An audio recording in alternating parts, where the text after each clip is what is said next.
What up, fam? Welcome back. This is E Squared Auto Enthusiast Expressions. We love cars, we express it. And you have just hopped along for a ride talking about 5 things I hate about my 2010 CL63 AMG. Now, I'm not gonna lie to you, fam, this is actually a difficult video to make. This is my dream car. Wanted her for about a decade, and I finally have her. I absolutely love her. I'm living the dream, and I'm not one for negativity. As you know, your boy's a life coach, so I keep things on the up and up. As always, I want to give an honest perspective, and I want to give you some insight into a few things that I hate about my CL63 AMG. First and foremost, as I mentioned, it is a 2010, but while it does have Bluetooth built in straight out the box from the factory, unfortunately, had to get an adapter, a tune-to-air device that allows you to plug in iPhones connected, Bluetooth, and actually control the media. They built in Bluetooth for the phone capability, even got a dial pad sitting here in the middle of the center console. However, media controls they did not integrate. Now, I've heard that there are some updates you can do into the command center if you get into the engineering mode and enable this feature. I wasn't able to replicate it with what I found online. Did find was a $60 solution to get a tune-to-air Bluetooth module plugged in the dashboard where they have the auxiliary cord output, and it allows me to stream my music flawlessly with no problems. It's not going to pick up the metadata, so I don't get to see the artist title or things like that. All I can do is pretty much control it. Next song, pause, things like that. Second thing I hate about my 2010 Mercedes-Benz CL63 is that because it doesn't have integrated Bluetooth streaming audio, I can't actually pause my music. You see, the pause button is actually the mute function. I can scroll the volume and kick the music back up. I can start and stop it with the mute. However, if I got a navigation going from my phone, it mutes it, cuts it off. If I want to pause the music, it works for that, but it pauses all sound coming from the phone. That does not work. The third thing I can't stand about my 2010 CL63 AMG, because it's a 2010, it's got this big 10-inch navigation, dual 10-inch screens in the dash, right? The navigation built in, fantastic. But of course, it's 2010. I have to subscribe to a Sirius satellite subscription in order to get live data feed. And if you're anywhere in 2019, one thing you know about GPS is live traffic makes a difference. I live in the Atlanta metro. Driving around not knowing if a street's been shut down or if traffic is super slow is not gonna work. That is not an option. Now here's a tunnel. It's something I love about my AMG.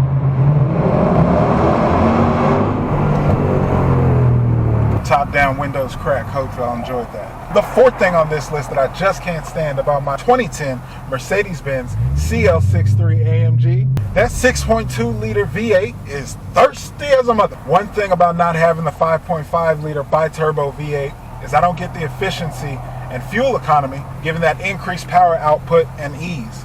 So I get plenty of fun. I'm not too worried about miles per gallon. I get plenty of smiles per gallon. Yeah, it was a little corny, but it gets a laugh the first time you hear it. So best believe and understand, I am at the gas tank about every 3 or 4 days. I've built my life up. I don't have to leave the house unless I want to. Matter of fact, I don't leave the house unless I'm enjoying myself, doing something I want to do, or getting paid for it. That being said, being in the Atlanta metro, living out in the burbs, everything is a solid hour away. But when I do drive, I commute.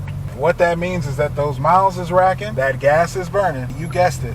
I'm spending a good chunk of change and a good amount of time at the gas station. All right, fam, so the fifth thing on this list that I can't stand about my 2010 Mercedes-Benz CL63 AMG, it's a love-hate relationship. As you see from the shots, hold on, yeah, this beauty is sitting on some 22s. I do think it's a good look, but I personally wouldn't have gotten them. So I absolutely love looking at them. I love every time I get to wash the car and polish them and how they just pop.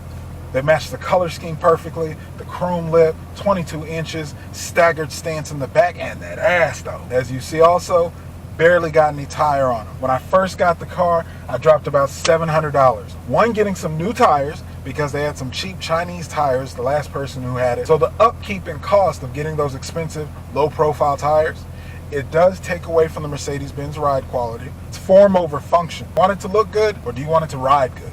When I first got it, I had to replace the tires. They were rolling like eggs no matter how much I got them balanced. Tread was uneven, they were wearing off, and at high speeds, wheel was shaking. The car is solid. Got her checked out, mechanic gave her a clean bill of health. she's good to go. I've had no troubles. But when you get above, say, 10 miles an hour, 100, you get up into those high speeds and that wheel shaking, it totally throws off the Mercedes experience. She's not calm, she's not planted, you don't feel comfortable. So I spent about $700 getting the front, the back's replaced. Now you have to worry about potholes. When you've only got about, I've measured it, when you've only got about this much between that metal and the ground, a pothole takes that tire out. Bands pop, bubbles come up, all kinds of crap you got to look out for. Bending your rims, which causes them to deflate.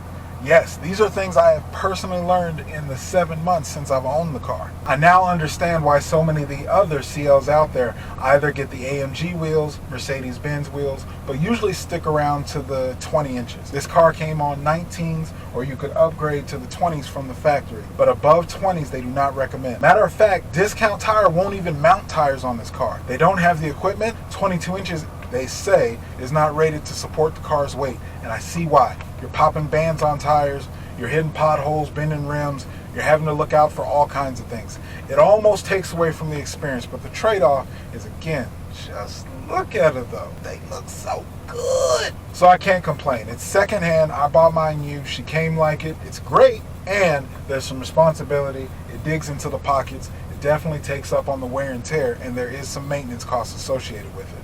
One for the road. Indeed. Is there anything else you want to say? Yes, I do. No, you don't. Yes, I do. I think you're beautiful. I think you're beautiful. Really? Yes. Are you sure? Yes.